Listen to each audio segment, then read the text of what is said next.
Bon, bonsoir et bonne fin de semaine à tout le monde. Si j'ai pas pu répondre à vos messages, je ne suis pas intervenu depuis hier. Comme je vous avais dit, je devais passer à la télévision, donc je devais me préparer. J'ai à peine fini la transmission et je vais prendre la parole pour dire des choses brèves et simples. Ce que je répète depuis toujours, nous avons une chance de sauver l'Afrique si nous arrivons à coordonner nos actions, à nous lever tous ensemble. Je répète, tous ensemble pour faire entendre la voix du peuple africain, la voix de l'homme noir sur l'échiquier international. Parce que ce que je viens de dire à la télévision, tout ce qui se passe en Afrique est censuré ici en Occident. Tout ce qui se passe en Afrique est censuré ici en Occident. Et il faut que la société civile occidentale sache la vérité pour comprendre quel est le combat que nous sommes en train de mener. Raison pour laquelle nous sommes en train de tisser des relations avec la résistance française, italienne, allemande, de l'Europe de l'Est. Je ne parle pas de nos amis russes qui sont en train de nous aider. Il faut que nous comprenions, que nous prenions conscience du danger qui nous menace. Pour revenir à la situation de Sonko hier, j'ai vu, vous m'avez tous envoyé une certaine déclaration de Sonko sur le capitaine Ibé. Quelqu'un m'a même tagué sur le poste et je donnais mon opinion en disant que ce sont des choses qui doivent se régler en privé. Sonko n'avait pas besoin de sortir en public pour faire une telle déclaration. Mais moi, je vais outre ces petites choses-là. Vu que Sonko a mis quelqu'un à sa place comme son représentant, nous attendons, s'il veut le soutien du peuple africain, nous attendons de lui des déclarations claires. Quel est son programme? Dans quelle direction il va envoyer le Sénégal? Sinon, nous lui dirons ce que nous, Africains, nous, Sénégalais, nous voulons pour le Sénégal. Nous voulons l'abolition immédiate, sans condition du franc CFA. Nous voulons le départ de toutes les bases d'occupation militaire du territoire africain, donc du Sénégal. Le Sénégal appartient au Sénégal, le Sénégal appartient à l'Afrique, et non, ce n'est pas une base militaire occidentale pour avoir le contrôle sur l'océan Atlantique et le contrôle sur notre territoire.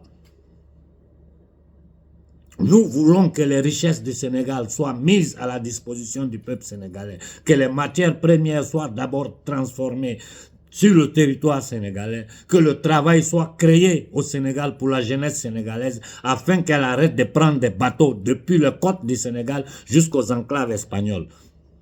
Mais notre priorité aujourd'hui, c'est demander le départ sans condition des bases militaires françaises, l'abolition sans discussion du franc CFA.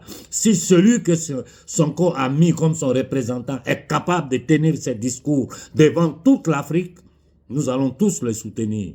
Si c'est pour faire le jeu des trois cartes, que Sonko sache que sa carrière politique est terminée, qu'aucun en Afrique ne le soutiendra. Comme nous avons abandonné Nasra, le Nasra que j'avais dénoncé des années en avant, disant aux gens que c'était un agent de l'Occident. Aujourd'hui, c'est sous les yeux de tout le monde.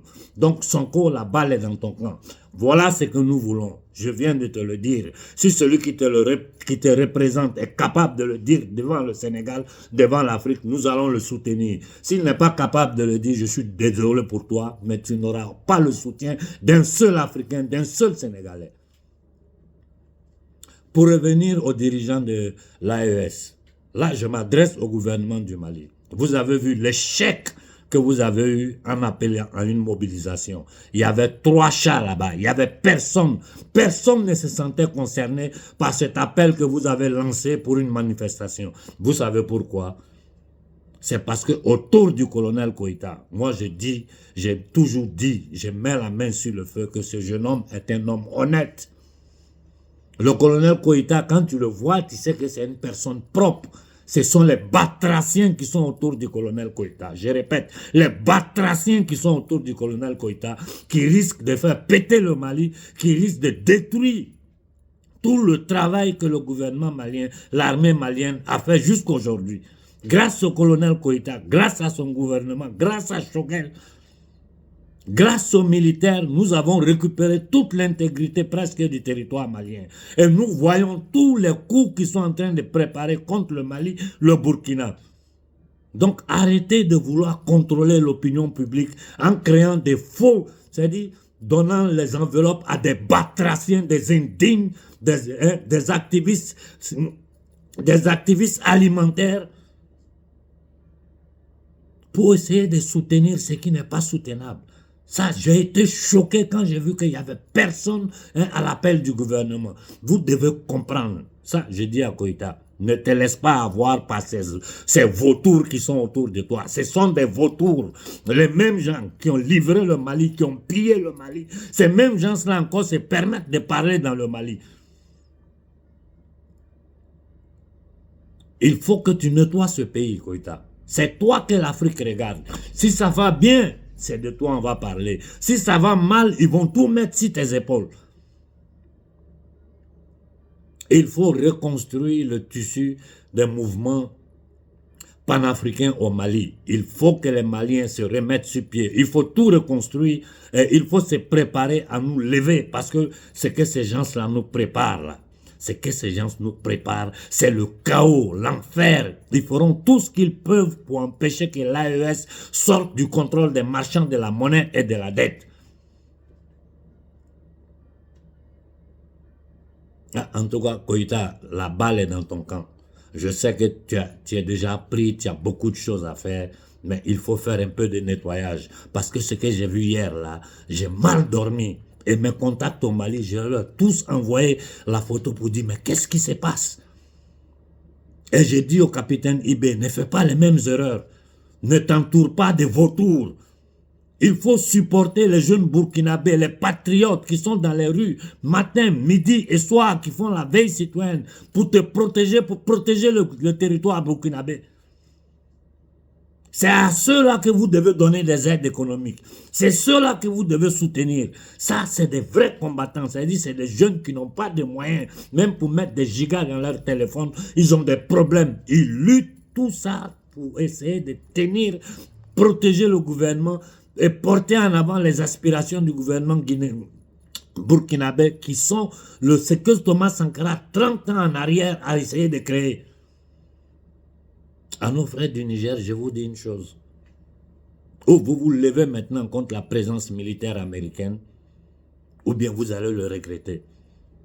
On ne peut pas rester là tous les jours à vous répéter les mêmes choses. Il est temps que nous organisons nos rangs. Il est temps que nous organisons nos rangs. Et que nous nous levons avant que ça ne soit trop tard. Je ferme en retournant Sissoko. Le candidat que tu as mis à ta place, il est prêt à, dans un discours public, à dire à toute l'Afrique, je vais abolir le franc CFA, je vais chasser toutes les bases militaires étrangères du Sénégal, je vais m'associer à l'AES pour créer un front commun et une porte d'entrée, c'est-à-dire un port pour l'AES, en entendant que nous faisons tomber le batracien de Ouattara, que nous chassons le mercenaire de Mamadi Doumbia, un mercenaire, un voyou, en entendant que ces familles élitaires, cette bourgeoisie nègre du Togo, avec ce fils d'assassin, arrêtez de faire semblant. Moi, je suis pas, ce que je viens de dire à la télévision italienne, là, vous allez entendre ça demain. Ce que j'ose dire en Europe ici, c'est en Afrique, je ne peux pas dire. Et Yadema n'est rien d'autre que le messager des Occidentaux. Il faut arrêter de mentir aux Africains. Mais comment une seule famille peut rester au pouvoir pendant près d'un siècle? Et les gens nous emmerdent pour dire que non, au Mali, on doit aller aux élections, au Burkina, on doit aller aux élections, au Niger, il faut aller aux élections. Comme si c'est l'élection qui donne à manger aux gens. On va aux élections aux États-Unis, ils volent l'élection. On va aux élections en France, ils volent l'élection. Je vous ai dit, le monde est dirigé. Je le dis en public, je le dis à la télévision, je le dis sur les podiums où je vais m'arrêter pour des manifestations. Le monde est dirigé par un groupe de démons, de satanistes qui ont le contrôle de l'émission monétaire, qui ont le contrôle de la finance spéculative, qui sont les propriétaires de toutes les corporations que nous connaissons. C'est peu de familles et associés. Ce sont ceux-là qui sont aujourd'hui en train de tenter de détruire l'agriculture française et occidentale parce que c'est toute l'Europe qui est sur pied. Ce sont ceux-là qui sont en train de faire la guerre en Palestine, en sacrifiant Israéliens, Palestiniens. Ce sont ceux-là qui viennent de voter encore 50 milliards pour envoyer en Ukraine pour continuer la guerre contre la Fédération de Russie. Et je vais finir en disant au petit débit, ceux qui ont assassiné ton père, là, si tu ne quittes pas derrière eux, ils vont t'assassiner. Mets-toi sous le parapluie russe. Nous sommes dans une situation géopolitique internationale aujourd'hui où chacun doit choisir le camp où partir. Ou bien nous nous mettons avec ceux qui peuvent nous aider à sortir de l'étau des marchands de la dette et de la monnaie, ou bien nous restons sous le parapluie de l'Occident collectif, c'est-à-dire les forces dirigées par les marchands de la monnaie, de la dette et de la mort, avec son armée qui est l'OTAN, ce qui signifie continuer à maintenir notre peuple dans la pauvreté, dans la misère, dans l'humiliation. Nous devons choisir de quel côté nous mettre. Tous ces momies de la politique africaine doivent dégager. Au Togo, levez-vous. Vous avez peur de quoi? Vous avez peur de vous lever. Mais ce que les marchands de la monnaie, de la dette réservent à l'humanité, surtout à nous Africains, vous n'avez pas la moindre idée. Au Bénin, je dis révoltez-vous. En Côte d'Ivoire, révoltez-vous. Ouattara est un démon, un criminel, un assassin. Et je vais profiter pour dire au vieux père Laurent Gbagbo, je ne dis pas les Ivoiriens, hein, c'est que les Ivoiriens ont souffert pour toi.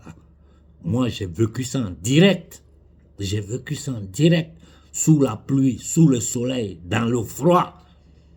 Ils se sont mobilisés ici en Occident. Ils ont tapé à toutes les portes. Ils ont mené une pression, accompagnée par toute l'Afrique pour te soutenir. Si aujourd'hui ces négriers-là veulent t'utiliser contre l'Afrique, ou bien ils pensent faire de toi un Nelson Mandela, qui est une honte aujourd'hui pour l'homme noir, faut pas accepter. Hein. Faut pas accepter. C'est mieux que tu retournes dans ton village, tu as été reposé. Quand les gens ont besoin de conseils, ils vont venir près de toi pour prendre les conseils. Ne rentre pas dans leur jeu. Parce que nous t'aimons, toute l'Afrique t'aime. Nous savons de quoi ils sont capables. Ne tombe pas dans leur piège. Tu as été celui qui a osé les affronter. Et si tu n'as pas réussi là, c'est parce qu'ils avaient réussi à mélanger la tête des Ivoiriens. Voilà le Soro qu'ils ont utilisé. Aujourd'hui, Ouattara veut assassiner Soro. Il est en exil. Ouattara a tué tous ceux qui l'ont aidé à arriver au pouvoir. Ceux qui sont vivants sont en prison. Il a livré la Côte d'Ivoire aux marchands de la monnaie et de la dette. Pour nous, Gbagbo, tu es un symbole. Il ne faut pas nous décevoir. À nos frères du Gabon, je dis le batracien, là, ce vaurien, ce voleur qui est à la tête du Gabon. Bon Dieu. Moi, je regarde les Gabonais, mais je dis, c'est pas possible. C'est pas possible. Comment vous faites à être assis, à regarder une famille qui tient le pouvoir, qui vole le pays, qui est dans du pédosatanisme, dans du n'importe quoi, et vous êtes là, vous êtes assis. Mais c'est de la folie. C'est incompréhensible. Pour le cas du Congo, là, affaire du Congo, là, c'est là l'Occident va savoir de quoi nous on est capable. Je vous ai dit, je l'ai dit à la télévision, que j'attends les documents qui prouvent que ce qui se passe au Congo, là, ce sont eux qui sont derrière ça. Et je vais les rendre publics. Je dis à nos frères du Congo, restez six pieds. Je dis à la jeunesse congolaise, partout au Congo comme dans la diaspora, comprenez ce qui est en jeu.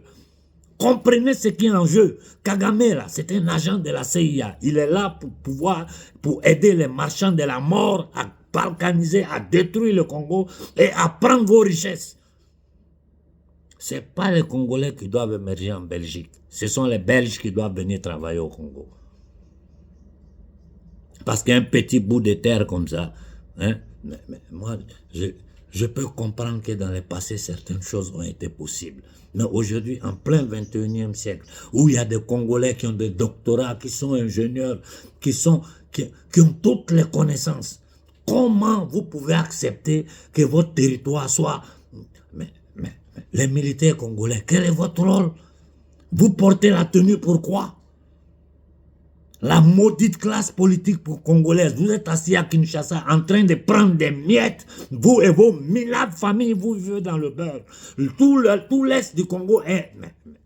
Mais c'est pas possible. L'homme noir doit se réveiller.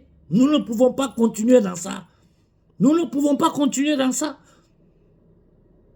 Nous sommes piétinés, humiliés partout. Alors que nous sommes dans le jardin d'Éden, nous sommes assis sur toutes les richesses du monde. Et personne ne nous respecte. Nos enfants sont dans les bateaux. Ils ont transformé notre territoire. La CIA qui a transformé le Sahel en un enfer vient nous dire qu'ils vont nous aider. Mais les gens se sont trop foutus de nous. Et je vous ai dit, la solution au problème de l'Afrique est simple. Il est simple. Il suffit que nous nous levons 10 millions d'Africains dans ces 3 pays-là. La voix de l'homme noir va sonner dans le monde. Aujourd'hui, là, nous avons des rapports avec la résistance française, qui est de notre côté. Nous avons des rapports avec la résistance italienne, qui est de notre côté. Moi, j'ai des rapports jusqu'en Europe de l'Est. Faisons entendre notre voix. On n'a pas besoin d'armes. En faisant entendre notre voix, là, nous humilions ces gens-là aux yeux de l'humanité. Ils sont obligés de reculer parce que la société civile occidentale n'acceptera jamais que ces crimes-là soient commis à leur nom. En ce moment, ils sont encore en train d'envoyer des milliards en Ukraine pour maintenir le feu de cette guerre contre la Fédération de Russie. Ils font la même chose en Palestine. Voilà pourquoi j'ai lancé un appel à nos frères arabes et à nos frères juifs. Nous sommes tous des instruments aux mains à ces démons, à ces marchands de la monnaie et de la dette. Nous ne devons plus nous laisser manipuler. J'ai toujours dit, l'humanité est une et indivisible. Et la diversité de l'humanité, c'est ça qui fait la beauté de l'humanité. C'est pas autre chose. Et que chaque peuple a le droit de vivre en paix, en harmonie, en dignité sur sa terre, dans un rapport d'échange fraternel, d'amitié. Ceux qui vous font croire qu'il faut des armes dans ce monde-là pour qu'ils puissent avoir un équilibre, ils mentent. Ils mentent. Les armes n'envoient pas un équilibre. Les armes ne créent que la mort, la désespération et le chaos. Je m'arrête là pour aujourd'hui et je souhaite bonne fin de semaine à tout le monde.